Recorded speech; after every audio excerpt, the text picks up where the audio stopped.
الحمد للہ وکفا وسلام علی عبادہ الذین اصطفیٰ اللہم صلی علی سیدنا و مولانا محمد النبی الامی وعلی آلہ واصحابہ وبارک وسلم تسلیما کثیرا کثیرا۔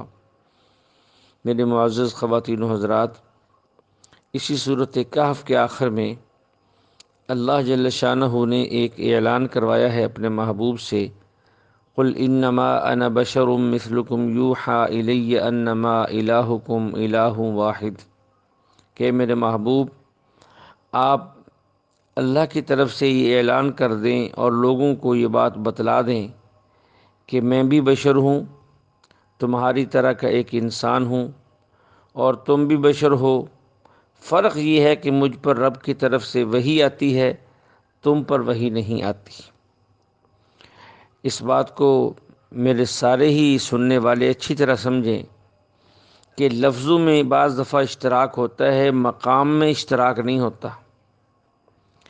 لفظ بشر میں تو ہم بھی شامل ہیں، آپ بھی شامل ہیں، لفظ انسان ہونے میں ہم بھی شامل ہیں، آپ بھی شامل ہیں، لیکن مقام کے اندر اشتراک نہیں ہوتا۔ ہمارے ایک عالم دین اس بات کو بڑے ہی عمدہ انداز سے سمجھاتے تھے، میں وہی الفاظ دہرا دیتا ہوں۔ فرمایا کرتے تھے کہ آب زمزم یہ پانیوں میں سے پانی تو ہے، لیکن پانیوں جیسا پانی نہیں ہے۔ اور فرمایا کرتے تھے کہ حجر اسود کا جو پتھر ہے یہ پتھروں میں سے پتھر تو ہے، لیکن پتھروں جیسا پتھر نہیں ہے۔ اسی طرح حضور علیہ الصلاۃ والسلام کی ذات اقدس انسانوں میں سے انسان تو ہے، لیکن انسانوں جیسے انسان نہیں۔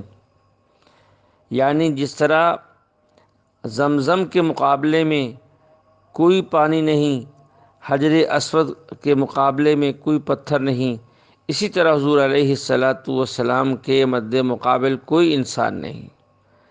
بلکہ خلاصے کے طور پہ عرض کر دوں، بعد از خدا بزرگ تو ہی قصہ مختصر، رب کی ذات کے بعد جو ساری مخلوقات میں سے افضل، اعلیٰ، اشرف ہے، وہ میرے اور آپ کے نبی حضرت محمد علیہ الصلاۃ والسلام ہیں۔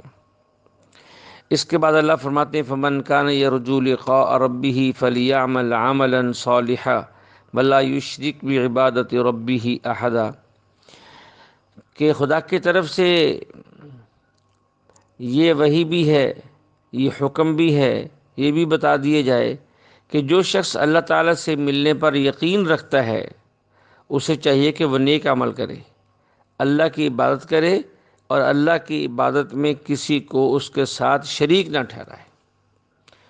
تو ساری باتوں کا خلاصہ سورۃ مریم میں ان واقعات سے ہٹ کر کہ ان اعمال کے قبول ہونے کی کچھ شرائط ہیں، بہت سی شرائط ہوتی ہیں، ان ساری شرائط کا خلاصہ بنیادی طور پہ 3 شرطیں ہیں۔ نمبر 1، عقیدہ ٹھیک ہونا چاہیے۔ اگر کسی کا عقیدہ درست نہیں تو وہ کتنا ہی اچھا عمل کیوں نہ کر لے، وہ اللہ کے ہاں قابل قبول بھی نہیں اور وہ فائدہ مند بھی نہیں۔ اور عقائد میں سب سے پہلی بات وہ عقیدہ ایمان ہے۔ کسی کے پاس ایمان نہیں اور ایمان کی عظیم الشان نعمت نہیں، وہ ساری زندگی خیر و بھلائی کے کتنے ہی کام کرتا رہے، وہ آخرت میں اس کے لیے قطعاً نفع بخش نہیں ہوں گے۔ نمبر 2، نیت ٹھیک ہو۔ جو انسان عمل کر رہا ہے نیت ٹھیک ہو کہ وہ کام رب کی رضا کے لیے کر رہا ہے، دکھلاوا مقصود نہیں، بڑائی مقصود نہیں، اپنی شجاعت مقصود نہیں، بلکہ خالصتاً اللہ کو راضی کرنے کے لیے وہ نیکی کرتا ہے، تو یہ عمل قابل قبول ہے، وگرنہ قابل قبول نہیں۔ تیسری شرط کہ وہ عمل سنت کے مطابق ہو۔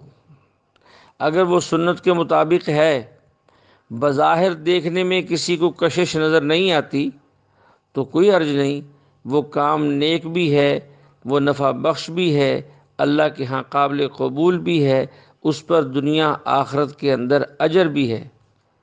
لیکن اگر وہ عمل سنت کے مطابق نہیں، سنت کے خلاف ہے، دیکھنے میں بہت بڑا معلوم ہوتا ہے، لوگ اس کی تعریف بھی بڑی کرتے ہیں، اور کرنے والے بھی لاکھوں میں ہیں، لیکن ہے وہ خلاف سنت، تو وہ عمل نہیں ہے، نہ وہ اللہ کے ہاں قبول ہے، نہ اس کا دنیا آخرت میں کوئی نفع ہے، بلکہ خلاف سنت عمل کرنے پر دنیا آخرت دونوں جگہ سزا ہے۔ اللہ جل شانہ سے دعا ہے اللہ ہمیں ایمان کے ساتھ، صحیح عقائد کے ساتھ، درست نیت کے ساتھ سنت کے مطابق عمل کرنے کی توفیق عطا فرمائے۔ وآخر دعوانا ان الحمد للہ رب العالمین۔